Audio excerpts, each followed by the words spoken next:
Does the question, what do you want, completely stress you out? Well, if so, you might be an Enneagram 9, and this episode is for you. This is 9 in 9, Enneagram Wisdom for Life. Let's dive in.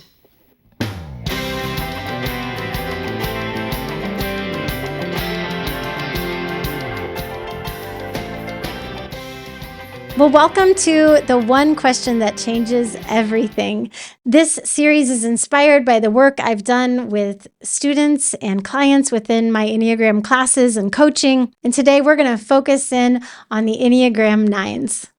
Well, as an Enneagram 9, there are a few common traits that we need to call out and talk about before we get to your one question. First, let's talk about the 9's tendency to merge, or some call it over-adjust.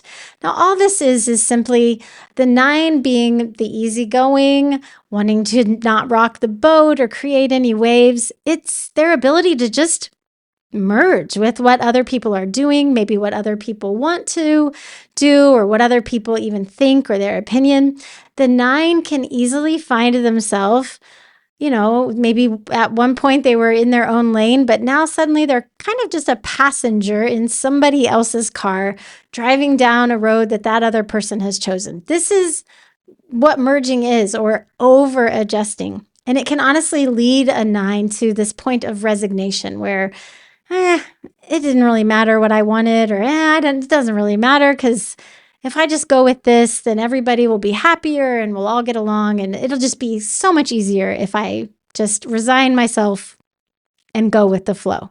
Now, the second thing is the 9's tendency to avoid conflict as a way of staying comfortable. The way a 9 wants to be sort of unaffected by things is they just avoid conflict or any difficult fracturing conversations because it's just more comfortable. It's easier and it requires less energy to avoid conflict than to engage in it. Now, this doesn't mean that a 9 doesn't have an opinion or doesn't have a feeling about something. It just means that maybe it's going to come out a little more as them being stubborn or a little bit more passive aggressive so that they don't have to just fully directly engage in conflict. And the third thing is ignoring yourself for your own priorities.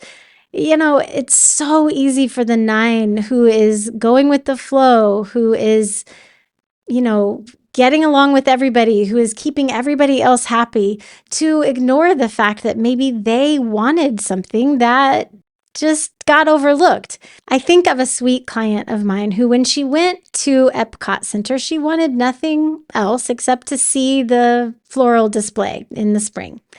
And so, of course, they were on with a big group of people, and there were a lot of things to see in a short amount of time.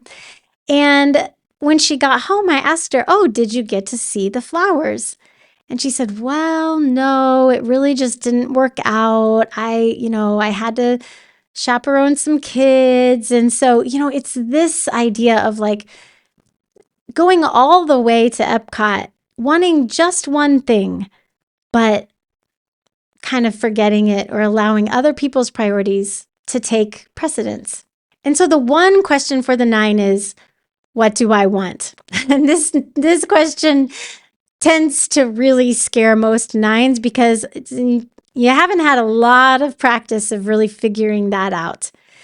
A long time ago, probably back when you did know a little more what you wanted, you got into a really bad habit of just letting that go to the side and kind of just forgetting what you wanted, because what everybody else wanted, keeping things peaceful and calm, was more important. And so knowing what you want can be tricky for the 9, and to know what you really want. So I would encourage you to ask this question, maybe 2 or 3 times. What do I want? Okay, I want everybody to have a great experience. Okay. And what do you really want? What would be a great experience for you? To just kind of keep going layer by layer and figuring out what it is that you deeply want. Now, this question is effective for many reasons, but the first of all, it is puts you back in touch with yourself. And this means that you won't be as likely to merge. If you don't know what you want, of course, it's going to be easy to just merge with whatever else is going on. That's the practice you're kind of used to. But when you actually know what it is you want and you've been able to articulate that and you've thought about it, it's harder to let yourself merge because now you know if it's worth it to you to really pursue, actually, I really do want to go out to dinner tonight. I don't want to stay home tonight again. I want to go out, or vice versa. I really want to eat at home tonight. I don't want to go out. These are seemingly small things, but they begin to use that muscle of not forgetting yourself, of not falling asleep to what is important to you. This question also helps you take baby steps towards engaging in necessary conflict because it helps you become more direct. Now, I'm not suggesting that you're going to go guns blazing into a conflict, but if at least you know what you want, it allows you to be more direct and it gives you some practice towards, engaging in maybe a more difficult conversation. I have a client who had worked at her place of employment for 15 years.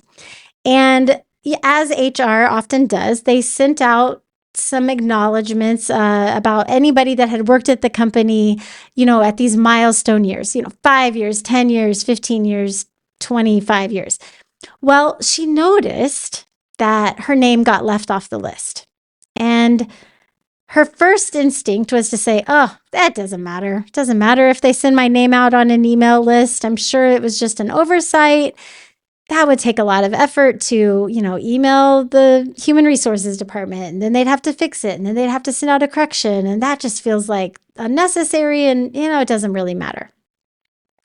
Well, as she thought about it, and she said, wait, no, I do want to be recognized because I matter here, and it would make me feel good to be recognized along with everybody else that had been here for 15 years. And so she took that brave step of contacting them, of letting them know. And, it was a baby step towards being direct. And I was tremendously proud of her for doing so. Again, I know that a lot of examples I use might feel small or insignificant, but they are not, because they are practice to building a more whole and complete and fulfilling life. So as a recap, the question is, what do I want? And this is going to help you avoid merging as often. It's going to put you in touch with your own priorities, and it's going to help you be more direct and take baby steps towards engaging in sometimes necessary conflict. If you found this interesting, I'd love to have you join one of our upcoming Enneagram classes. You just need to go to livingwellbyjen.com/Enneagram.